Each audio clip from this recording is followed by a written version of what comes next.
So we came down a little bit. We are on page Chavov, and this is like 8 lines from the top. The line begins with Lahagia Lozeh.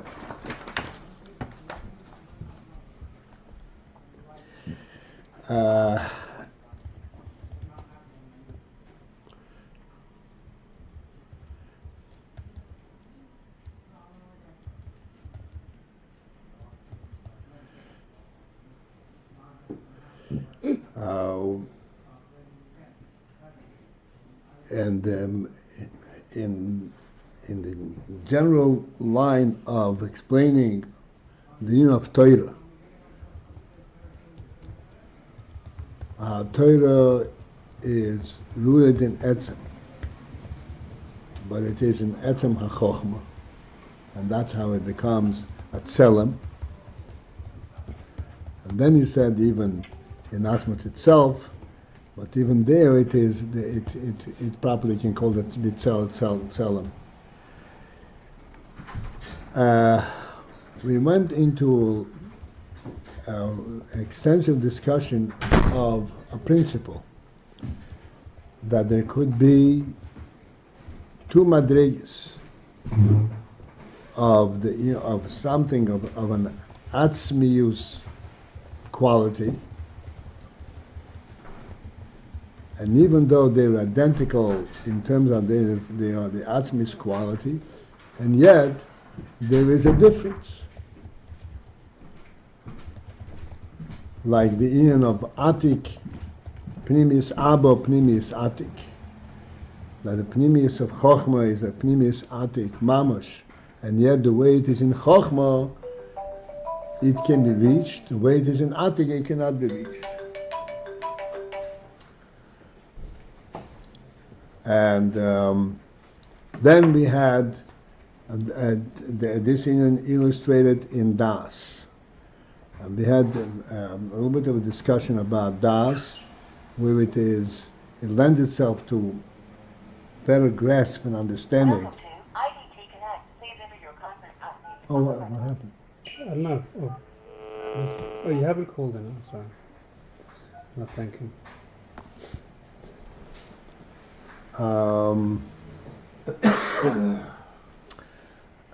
How Keser, Pnimis HaKeser, and Das are interchangeable in a sense. As it says in its Chaim, like Keser Nimna Ein Hadas Nimna, and Hadas Nimna Ein HaKeser Nimna. Okay, Ein HaKeser Nimna Das Nimna.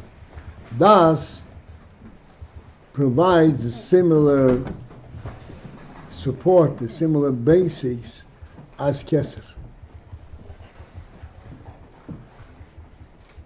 And as we said, that in the last couple of days we discussed this.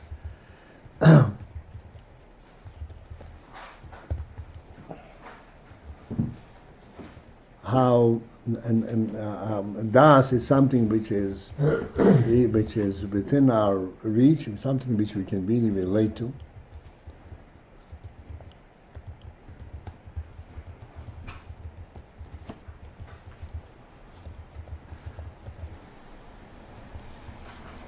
And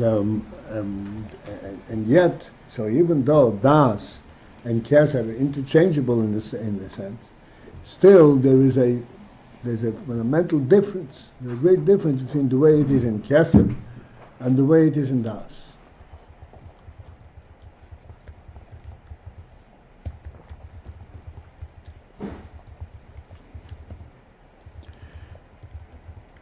In both instances, as we explained, both in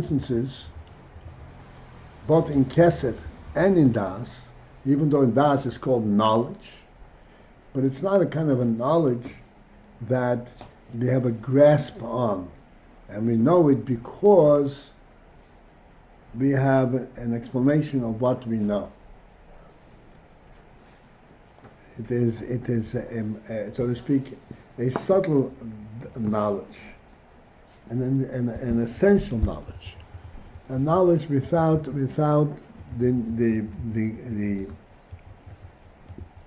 the grasping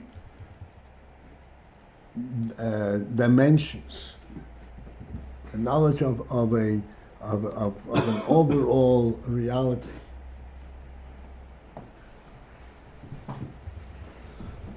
If it's an overall reality, there's no grasp.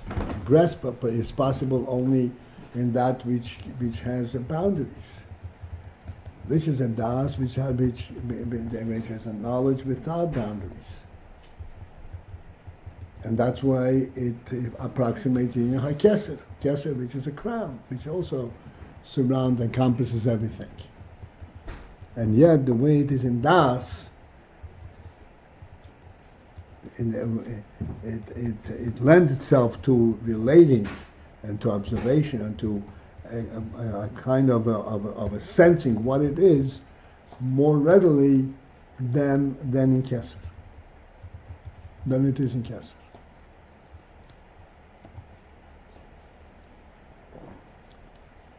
In Keser, this is entirely a helem. Helem means that there is no grasp at all. It's just a basic reality. And in Das, it is also behelem, but it's not in the same level of helem.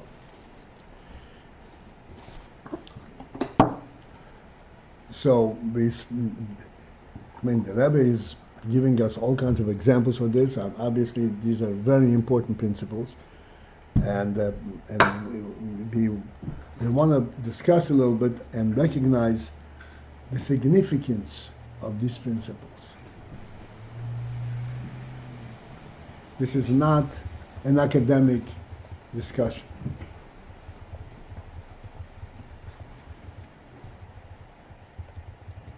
Exclusively.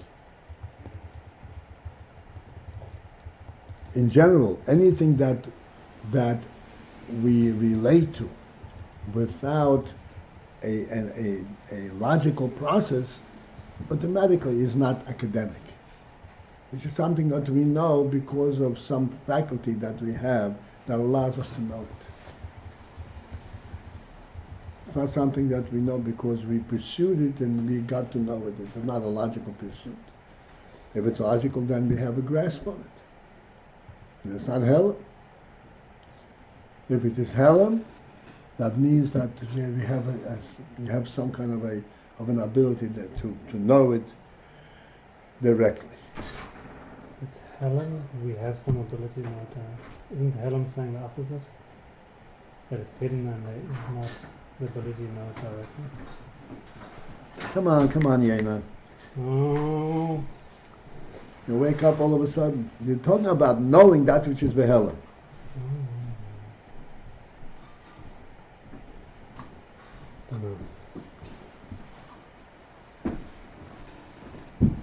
You wrote it up this morning. Yeah. What did you write up this morning? On this topic. On Das.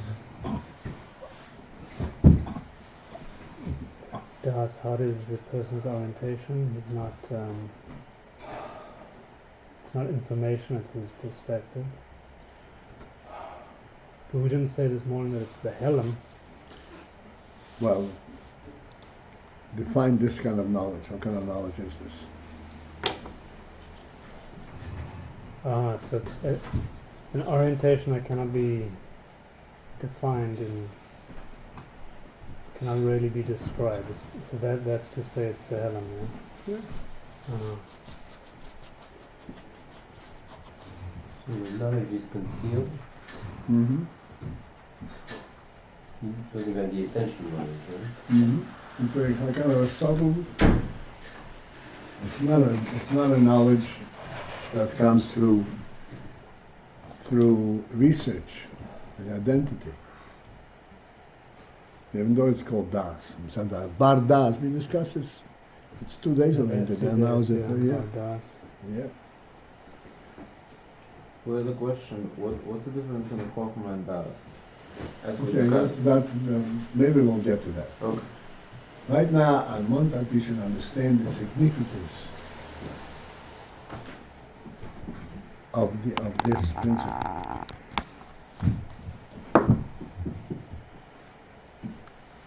Essentially,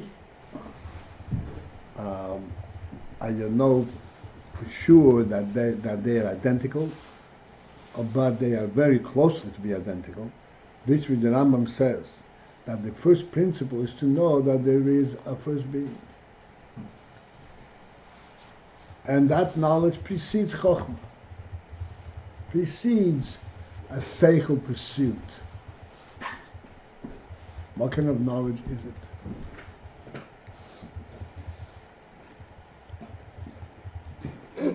It's a fundamental knowledge that is a primary life orientation, neshama orientation.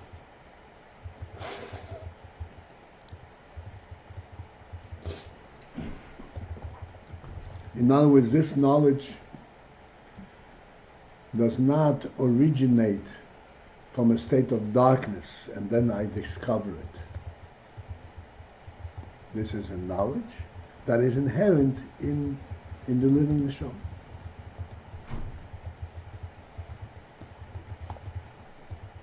And as the neshama is mislabish in the guf and becomes active and felt, then it becomes in the form of lodad, das, knowledge.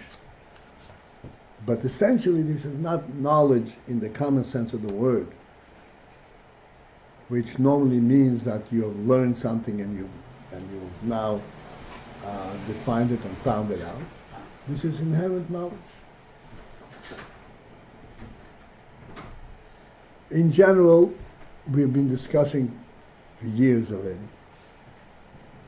that when Chassidus, when we talk about seichel in Torah, in Chassidus in particular, this seichel is fundamentally different than what is called seichel in the world. But from this perspective, the seichel of the world is not seichel at all.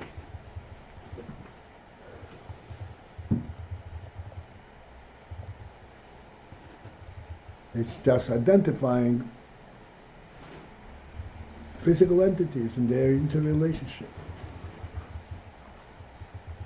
And seichel, as Chassidus explains, and we learned it many, many times, from many sources, that seichel originates from the neshama, originates from oineg of the neshama. Does not originate from experiment.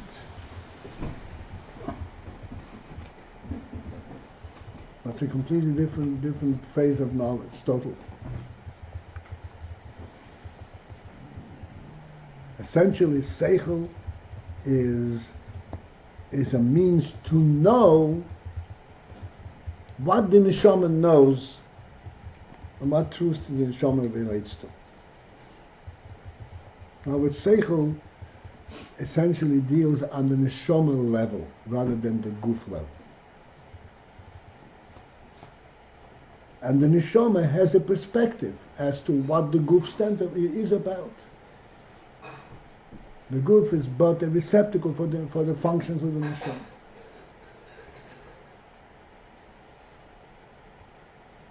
And the whole world is but a receptacle for Gili Elokus. This is what seichel is. To understand the world and life and the human being from that perspective, that's seichel.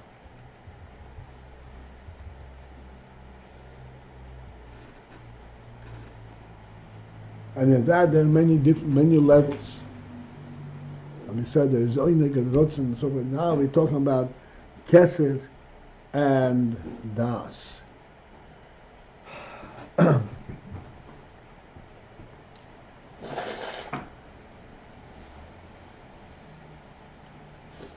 So I was thinking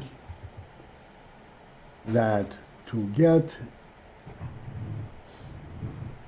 All right, let me just finish the sentence. I was saying that this is of primary importance, and it's obvious, even from this short sentences, how primary important it is.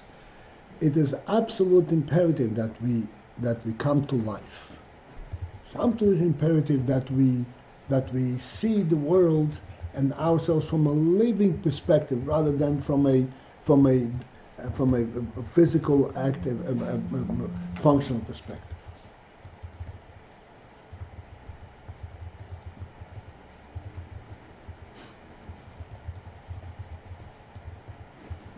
When the Torah says, "Bereshis bara Elokim es hashamayim v'ha'oretz," God created the Shemayim v'ha'oretz, that is not just a historical statement. That changes the entire meaning and entire message of the world, the entire way that we're looking at the world. The world doesn't sustain itself. The world doesn't need the means to sustain itself. The world is created and sustained by its creator. Primarily, just like a human being. What sustains a human being? His life, not his body, no matter how perfect his body is. The body cannot sustain itself. It is the life force that's in the body that gives sustenance to the body. The body is a mere receptacle of that. And so too, the big body, the entire world, has no means of self-sustaining. And that's not what it's about. It's not about self-sustaining. It's about representing the godliness that it represents.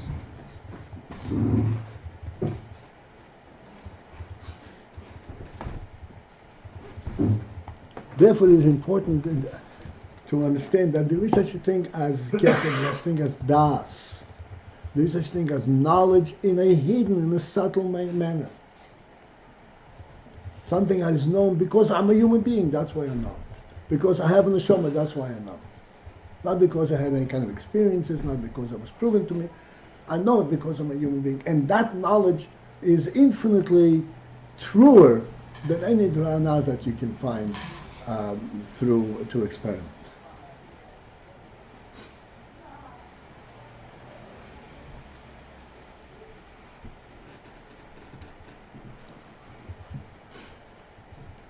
So it occurred to me, again, I have to say that this is not something I've seen any place, and it is quite a daring thing to say, but I believe that it's definitely in line, certainly going to help us to understand what we're learning about Das and Kesed.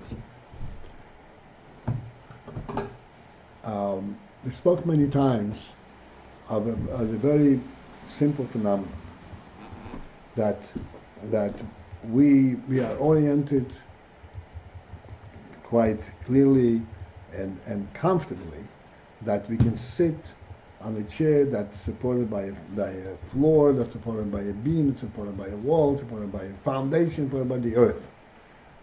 We have no problems with that. We have absolutely no qualms about it. And then when we go further and say, okay, and what's holding the earth out? The earth. Al blimo. Al blimo. The earth is supported on nothing. What's meant al blimo? What does it mean al blimo? That's what he said. Tel eretz al blimo. Tel eretz al blimo. The earth is supported. And what does the earth represent? It represents the Indian that Hashem has created Shomayim v'oretz. Shomayim is the upper realms and the lower realms. The earth is the lower realm, and the Shomayim is the upper realm. That is a godly creation. And that represents the godly definition of what Shomayim and Oretz is.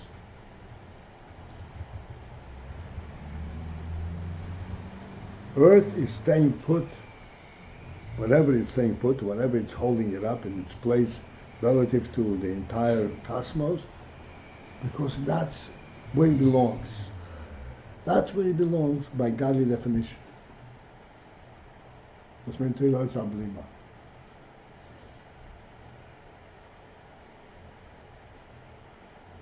And to that we have no access, so to speak. We have no way of explaining or relating to it. This is the godly will. God wanted there should be on earth and relative to the cosmos, and that's how it is. Now, that which is on top of the earth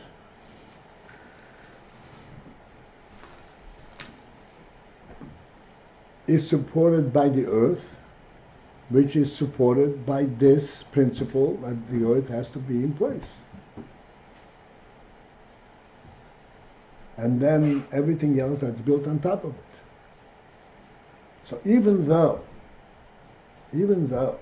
that we have all kinds of layers, like we said, the floor, the beams and so forth, layers, these layers are only representing certain states of it. But in essence, they're all dependent, and they're all representing the same truth. They're all representing the same truth. And that is that the earth is going to stay put in the place, and whatever you put on the earth is going to stay put in its place.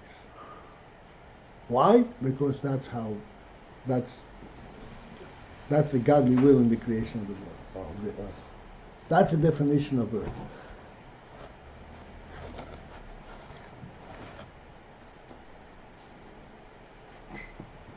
So, when we look at the chair and the floor, we have some kind of a logical structure there. But we all understand, even though there's a logical structure, this logical structure is not in itself what's holding it up. It is the principle that things will stay in place.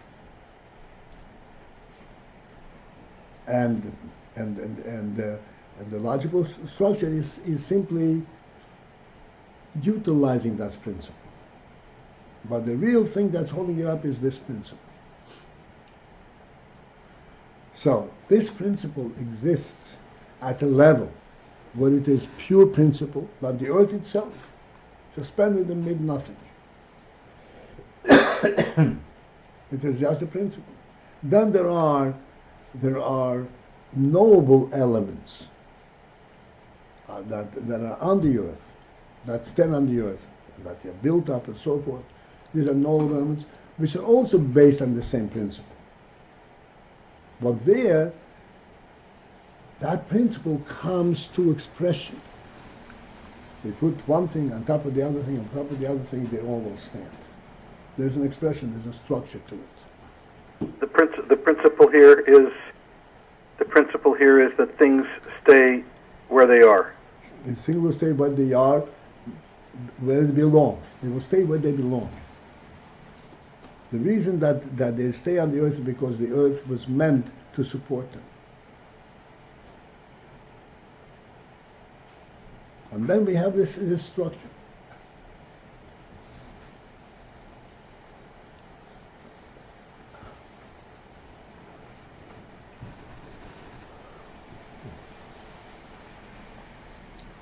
So even though the principle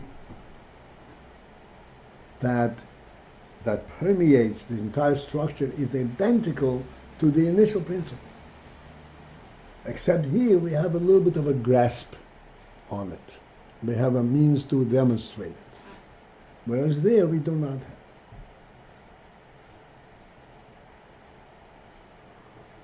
We had a similar. The reason I'm taking time on this is because I feel it's extremely important that we break through here. We have a similar. Where's the there? Here we have a grasp. There we don't. In the structured part, we have a grasp. And which part don't we have a grasp? The suspended earth. Uh-huh.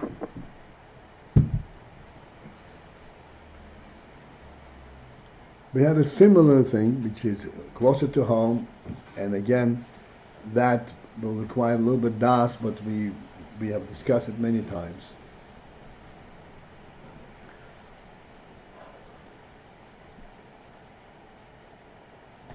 The Gemara says, as we mentioned all the time, Odom shein lebayis ein leodom. A human being needs a place to be. And if he doesn't have a place on earth where to be, where he belongs, ein leodom is not a human being.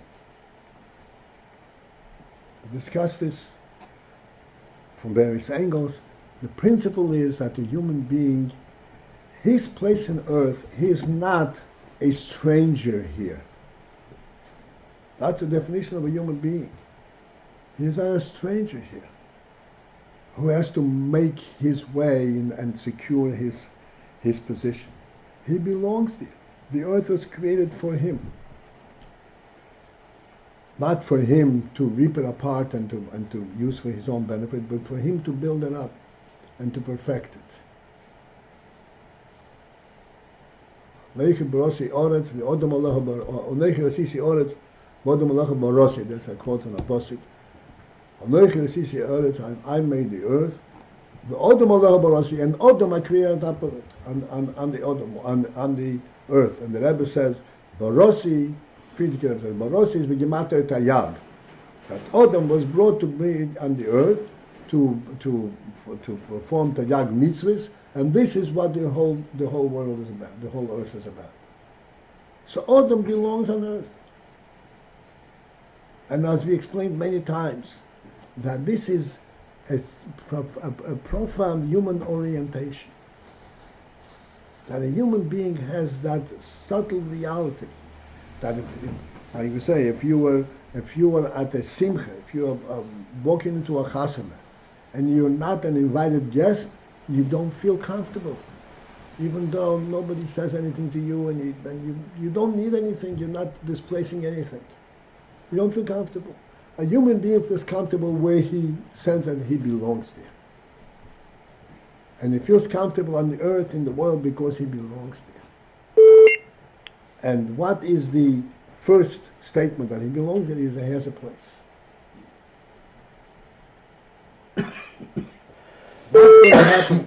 What's going to happen to this place? If he has a place, this place is not going to be just something that protects him against the weather.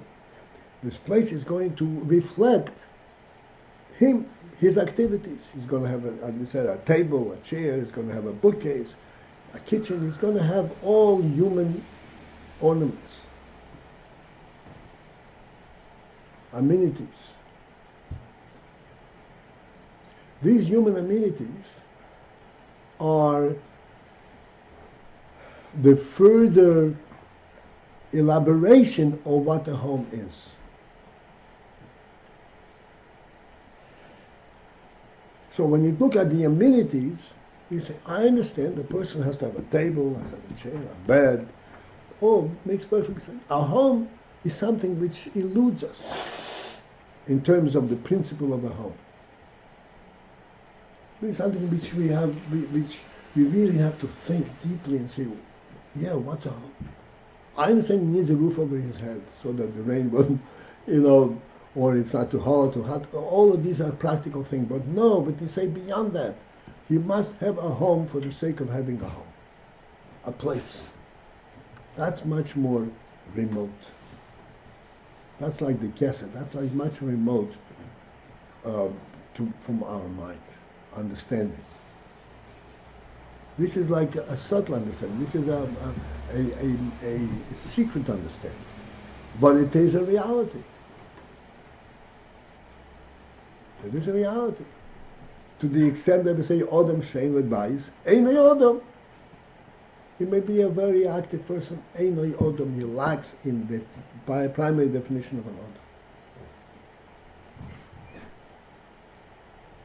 So when we are looking further down at the development of that Beis, which is like the Chochmah level or the Das level, where what do you do with a house?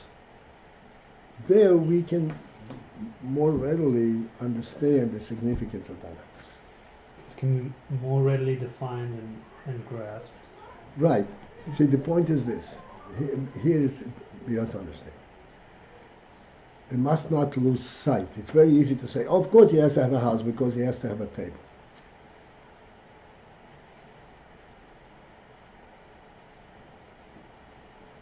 The table reflects a house in what way? The table reflects a house in the way, in the sense that, like, please understand this. How does the house play a role in the table? It plays a role in the table in the fact that if I put the table down in my home at this place, it's going to stay here. If I put a chair down in this place, it's going to stay here. I can have a chair and carry it with me, and whenever I have, I say, when I need to sit down, I'll sit down on the chair. It's not just the function of the table and chair. It is really reflective of a lived-in home. And not that there's a chair in the closet and the table folded up. There's a table standing and it belongs there. Because this is a human home. There's a chair that's there. So the home element permeates everything that's in it. All the lower levels of time. Everything. Everything is permeated. That's the point. The point is not that he has a chair and a table. Like we mentioned at the time, a person can go and live in a hotel. That's they won't satisfy. It won't present that image. The home element permeates every aspect in the home.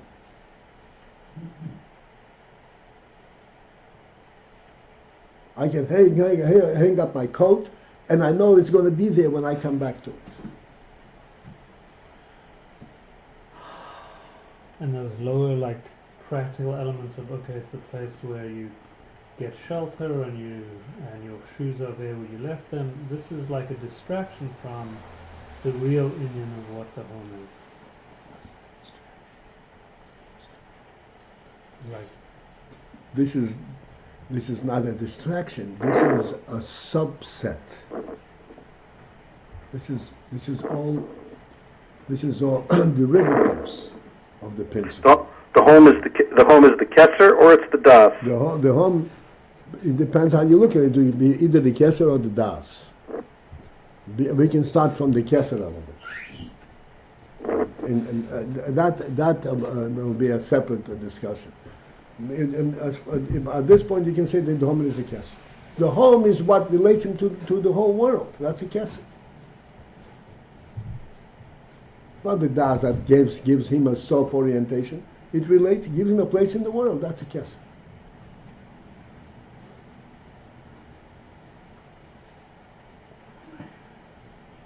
But gives him a real place, and that Ayin that gives him a place in the world. As I said, this place, this element permeates everything that's in the home.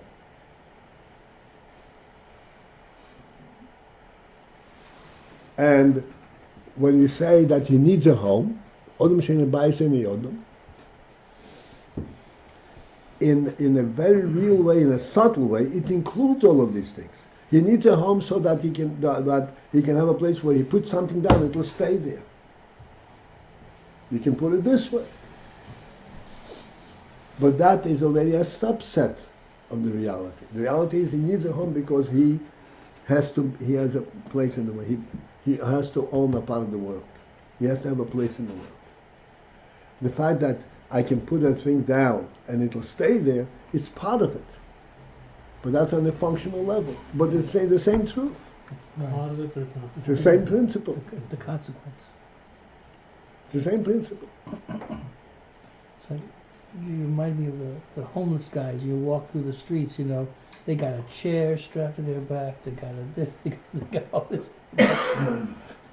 They can sit there, not living. So this is the principle, that the same idea, the same principle can be identified at its initial state and in its initial, in its essential state in the kesser level, And the same principle can be identified on its orientation on the Das level or the Chochmah level. It's exactly the same principle. Mm-hmm. And it's not a similar principle, that is that same principle. It's the same principle. Mm-hmm. It's not a similar one. It just permeates the whole thing. And yet, this lends itself to orientation and lends itself to relating to understanding. And this one is beyond understanding.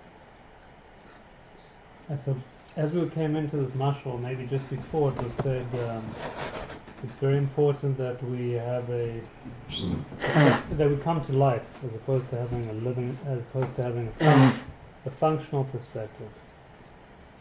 Right. So over there, it seemed like function and a real life perspective were opposing each other. And often we see that No, misunderstood. Function and real life experience are not opposing each other. Function, the way it is understood in the world, is opposing it. That's the problem. Oh. In the world, the way the world looks at function is that function is the entire structure of the whole reality. Nothing, no kesser to it. No kesser, height to no it. reality. Mm-hmm. Here we're saying there is a real reality. What makes a person open a business to compete with his neighbor? You have to be crazy. The whole structure of the world is all functional. There is no reality. That's what I'm saying. Uh-huh. Function is not in competition to reality. Function is that's what I'm saying. Function actually is the derivative, is the actualization, is the revelation. It's called gilut of the reality.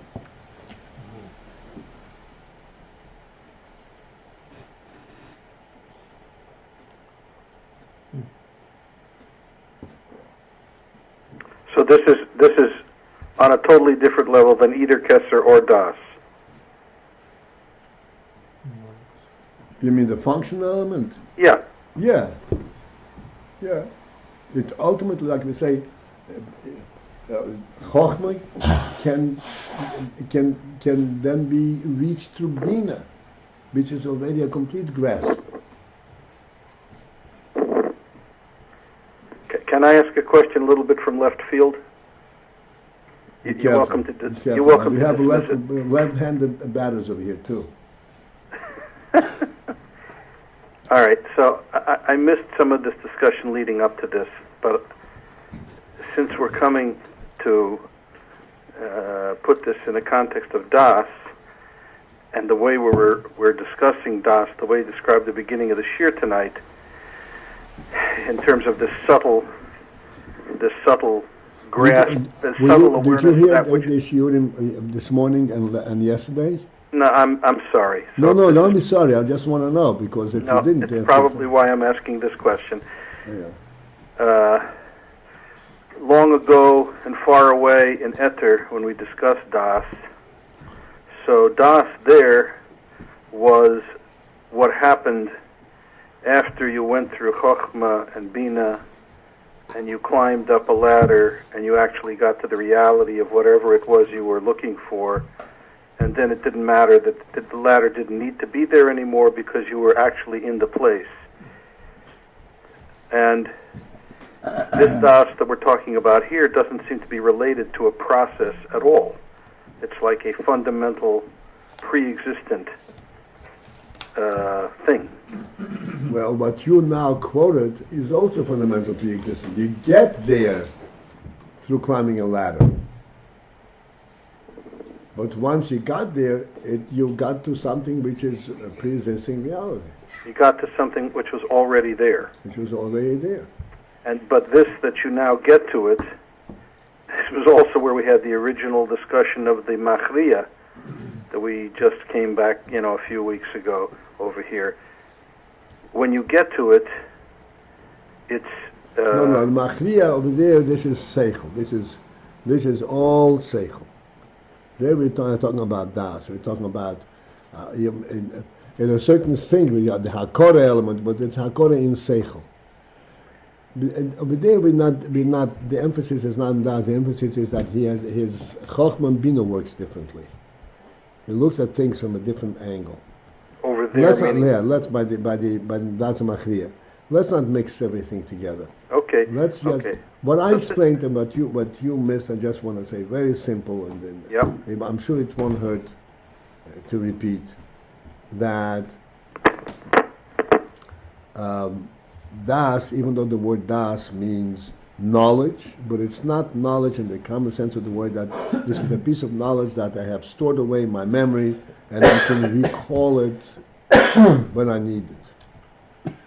Das is something that defines my orientation in the world, in reality. That's what das. It's called a bar das.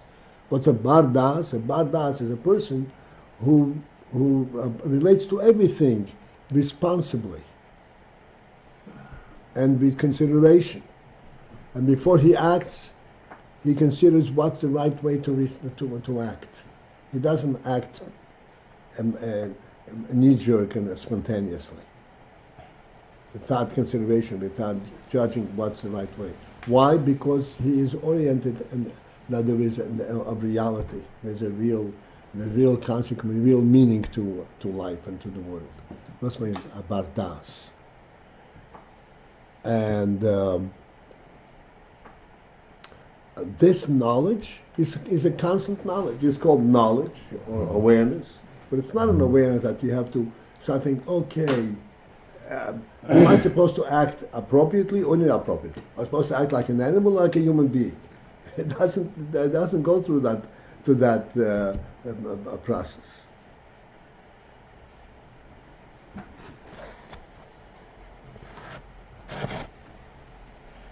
So even though it's called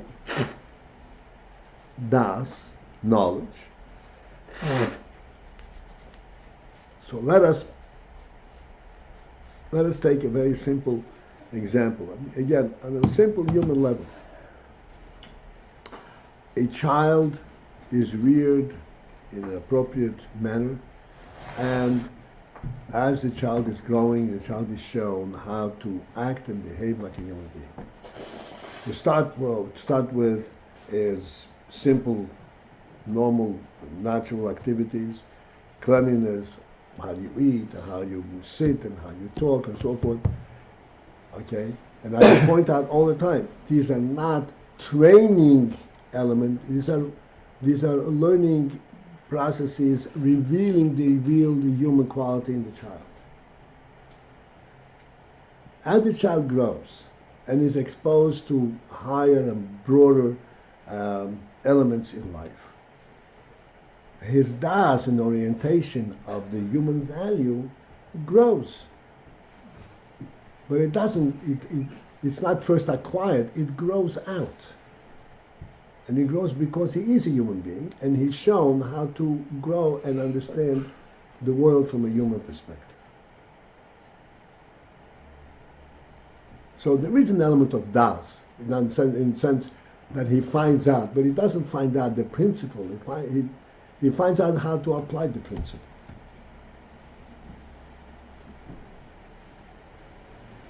That's why it's called das, it's knowledge. And das is actually, as we say, chokhmah bin das is actually one of the three intellectual faculties. And intellect, by definition, means discovery. So das qualifies as an intellectual quality, but it supersedes intellectual quality because once it goes into das, it becomes a part of his reality. Sounds like a market, like Ratzon, no? Yeah, but it's not makif. Yeah, it's pnimi. It's not makif. It's real, and he can't relate to anything different. It is something which is known, which he senses with his mind. It's not a makif. It's true, just like chokhmah is rooted in rotzen, in oimek and all that. But it's not. But this itself is a pnimis Ayin. This is a definition of a human being. That's a pnimis Ayin.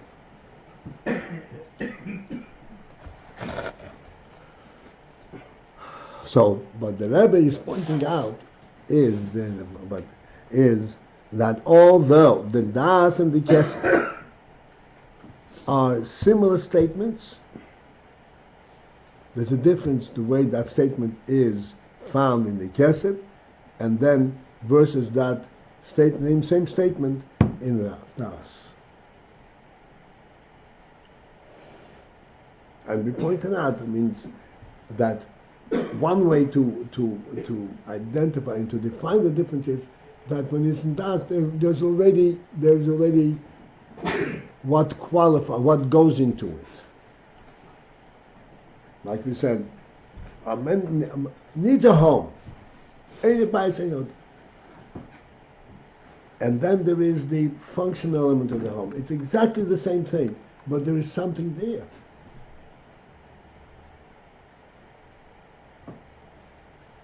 And because there's something there, therefore there is a means to relate and to understand what you're talking about.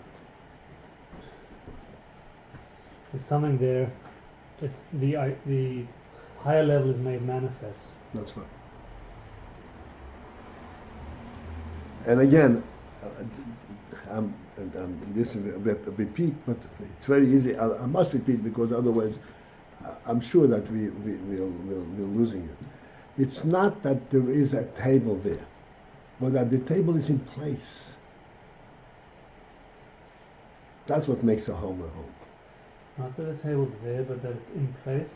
Right. What's the deal in place? In place means that if I leave the table here and I come home at night, it's going to be in the same place. It has its place. It has a place in the world.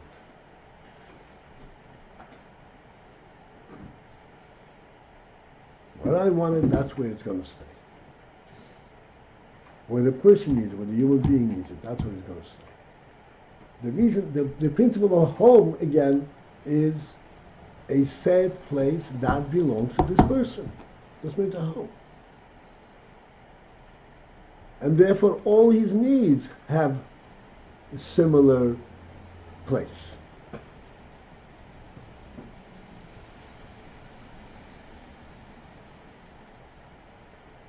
I'm just reminded of a Maisa, of a story that I heard many, many years ago. That one time the Baal Shem Tov was resting, and he took off his shoes. His shoes were standing next to his bed, and he was resting on top of the bed. And the shoes were not. Normally, you put shoes next to each other, whatever. But they were like disoriented. You know, not in a what do you call it, in a balanced manner. And the person, the caretaker, who was in the shamash, was taking care of the room, and while Hashem was sleeping, he was putting things aside. And he came to the shoes. He was going to align them symmetrically, and he decided not to touch it. He decided whatever, he bypassed it. And then Hashem woke up. Did you move my shoes? He said, no. Oh, good.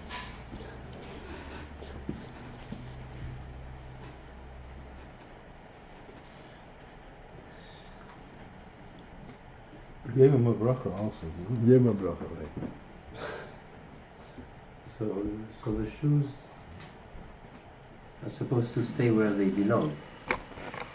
Where he put them. Where they put. This means you have a home. This place belongs to you.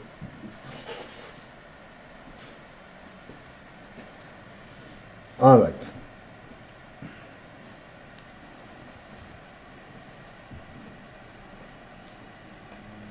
All right, so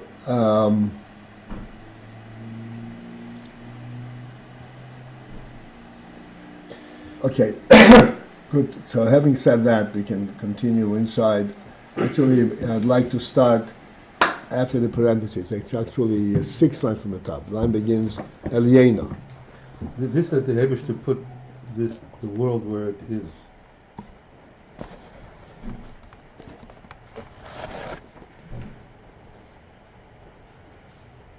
Why do you always come up with a question after I finish? I Go ahead. also have a question. Go ahead. Okay, Okay. your turn.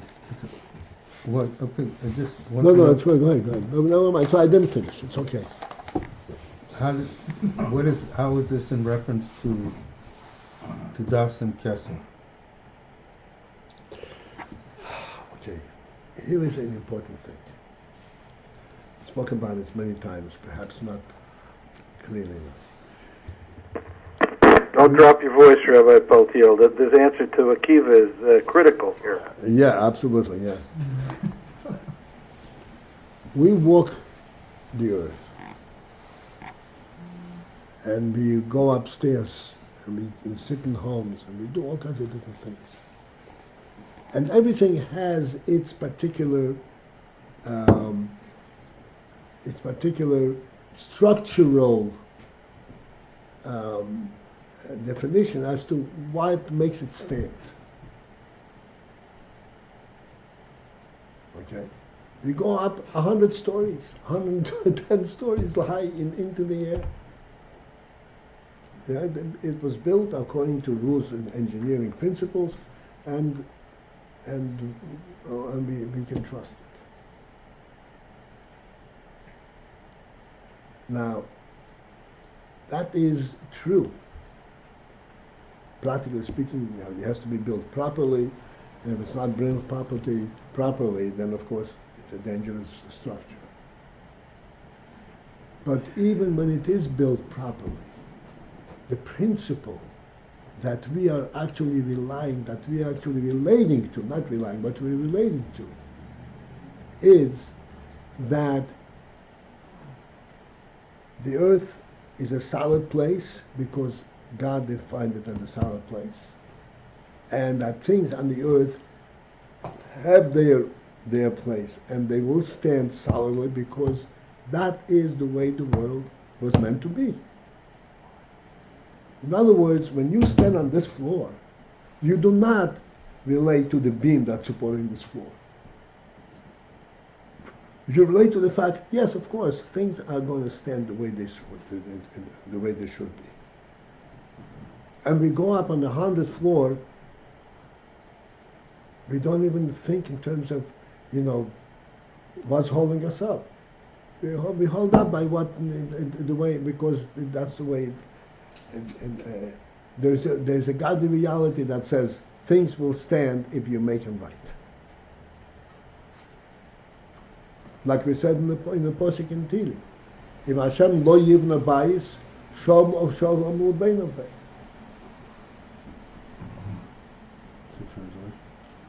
That if Hashem does not build a house, then all the builders are wasting their time, essentially.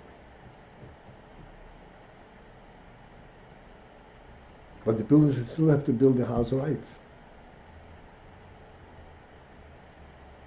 But on what basis is it right?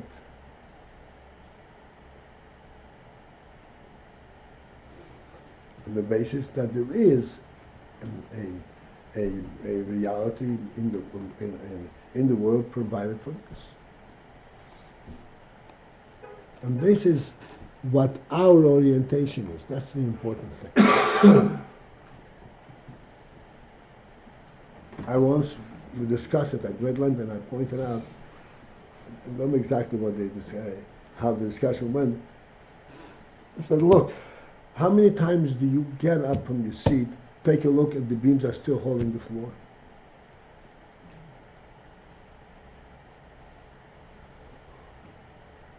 Never. Why? But if you're in your mind, you're relying on beams, check them.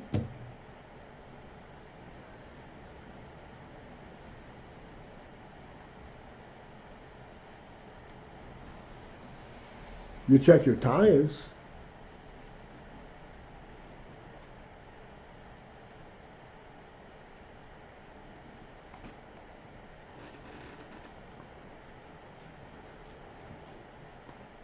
That's the point. So the fact that this principle, that with God's will he placed, he made a place for the earth, And made a place for a human being on the earth.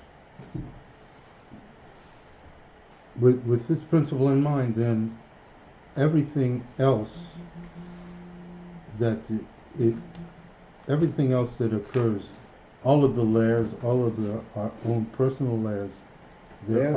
all of our own layers and our own Layers. personal layers, are all begin with His will that there should be a place for the earth. Mm-hmm. If you recall, we spoke about the Tzimtzum. We pointed out that it says after the Tzimtzum, there was a Cholol Amokim Ponush. Remember how we explained it? Cholol means a Cholol.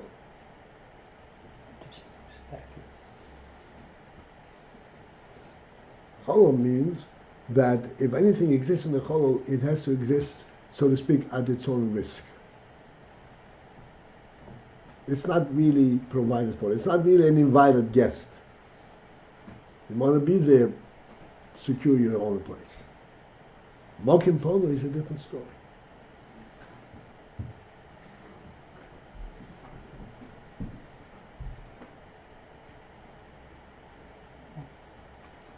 So our principle starts with, so to speak, the Mokum Pono. Mokim Pono. Sure, we recognize that the Rebbe said provided a place for the world. Not a chol.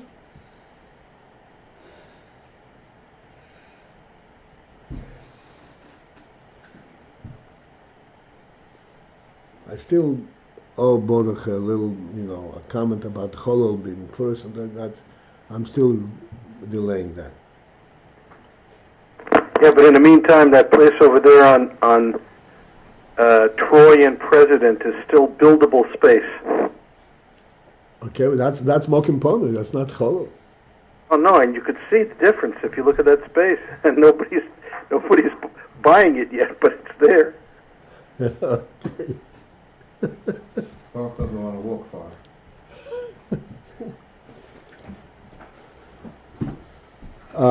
Okay, we can't have a shir without a little real food here. I also have a question. Okay. We just said that education reveals human qualities in a child, and I parallel this to the acknowledgement of the principle that there's a first being reveals the human qualities in a human being. And from what you say, these human qualities look like they are built in. They sort of pre-exist. Let me put it to you in kind of in real terms. How things are in reality. I just want to finish my question. So Go ahead. how come, considering what I just said, the world is mainly functioning on function and on this logical structure you spoke about? How come the world does not live through the first being principle? Because the world has not recognized the principle of Mokim Ponush. And they see everything as a Cholol. That's why.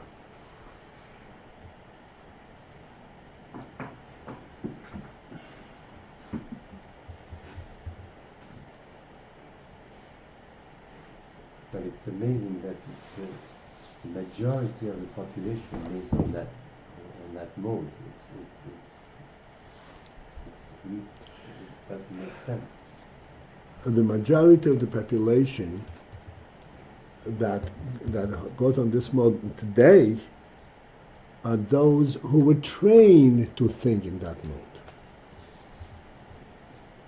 Do you realize that our schools train our youngsters to think that way?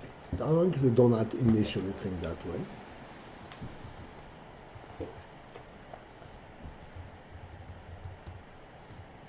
I know, I went through secular education. They're trained to think that way. And they're miserable on account of it. And they can't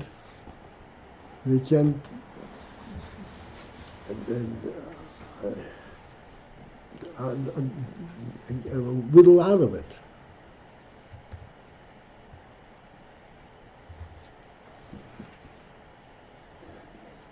This is not how they think.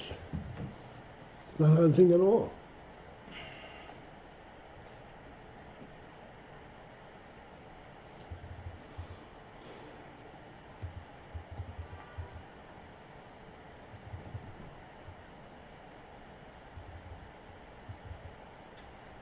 Some of our youngsters who thinks that he comes from a monkey. By the time he gets out of schools, of course. It's stupid to say otherwise.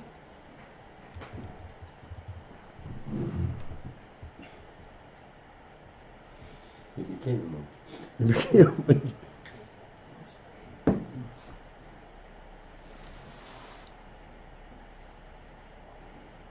Okay, let me just read one line.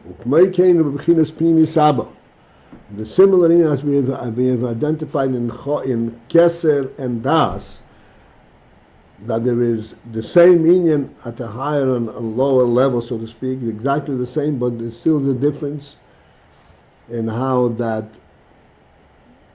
in the levels of that truth. The